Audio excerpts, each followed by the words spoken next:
AD coming to LA. The Lakers could maybe have the cap space to add another max guy, but boy, it doesn't sound like it. Sounds like they're talking about finishing this deal on July 6th, which would shrink their cap space. Sounds like Anthony Davis wants to take his $4 million trade bonus, because why wouldn't he?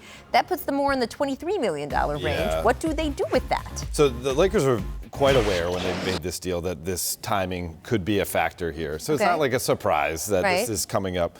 Now, in terms of the trade kicker, the assumption, I think, would be we've seen cases like this in the past where the guy who requested a trade, Kyrie Irving, waives the kicker to try to make the team have a better chance to use that money to get more talent.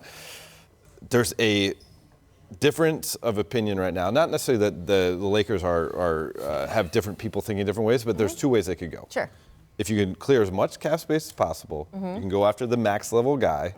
Maybe not the full max, but it's not necessarily a full max anyway, because the guys they'd be going after don't have 10 years experience in the league thus far. Exactly. So they'd be looking for a 2+1 deal. So they would be making a financial sacrifice probably in the $3 to $4 million range per year, which is significant.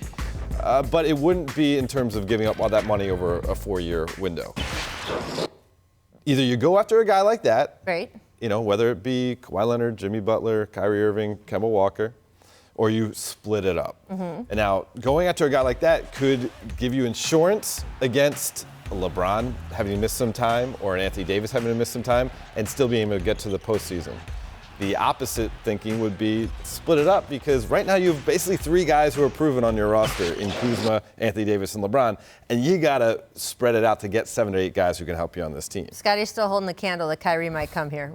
I mean, I still think that, you know, Kyrie over the last couple seasons have seen a lot of things in his career, and I think the comfort that he has with LeBron, the familiarity, the opportunity to win a championship with AD as well, it makes it a no-brainer. Now, do you want to go to New York and be frustrated and playing with losers pretty much, because, you know, they haven't proved that they can win. So, well, bad teams find a way to lose. So I like it. They're losers. So, but at the end of the day, this is a great fit for Kyrie.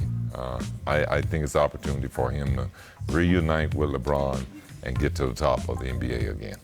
I think the opposite, and I think that's a great point that you're making, but you could also get, say, Darren Collison at the point, you know, LeBron's your point forward anyway, a guy like Bojan Bogdanovic who brings you defense. Not proven. And then. Not proven. Well, hey, I'm not arguing your point, but what do you do from spots 5 through 11 you know get what? you to I've the playoffs? seen LeBron James go to the finals, and I didn't know who the hell was in spots 5 through 11.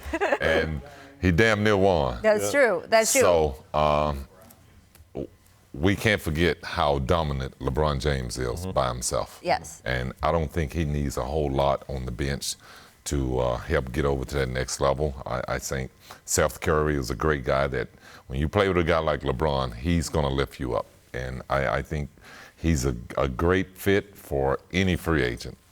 LeBron is going to bring your game up, and I think the Lakers are the team to deal with right now. I will see you the 2007, and maybe you're talking about 2015 Cavs, and raise you the 2018 Lakers, where they put guys around LeBron that did not make him better or maximize his talents. So the only thing, while I think you're absolutely right about what we've seen in the past, LeBron is turning 35 this year. I think who's around him is more important than it used to be, although to your point, he and AD are going to be such a huge force just on their own. I don't know if I trust this front office yet to put the right guys around both of them, only because they didn't do it last year. So I am willing to give them the benefit of the doubt that they could this year, but I'm not going to assume they are, because they haven't done it yet. Yeah, because that's the problem. If you overpay for a role player who doesn't produce, then you're really in a tough spot. And overpaying for a max guy, or actually in this case, they probably wouldn't be overpaying. The guy who would come in would be, unless they can get it to July 30th, the guy would be taking a haircut. That's the better route if you don't pick the right guys. But if you pick the right guys, front office. Yeah, if you can get 3 contributors. Right. I mean, we just saw Kawhi Leonard win a title where he didn't have some great elite player next to him. LeBron's going to have Anthony Davis next to him, but Masai Ujiri put a fantastic, deep, long team together, and we just haven't seen that kind of acumen happen out of, I mean, I'm not saying that they couldn't. I'm just saying that they haven't shown us yet that they can. So I'm curious to see whether they can.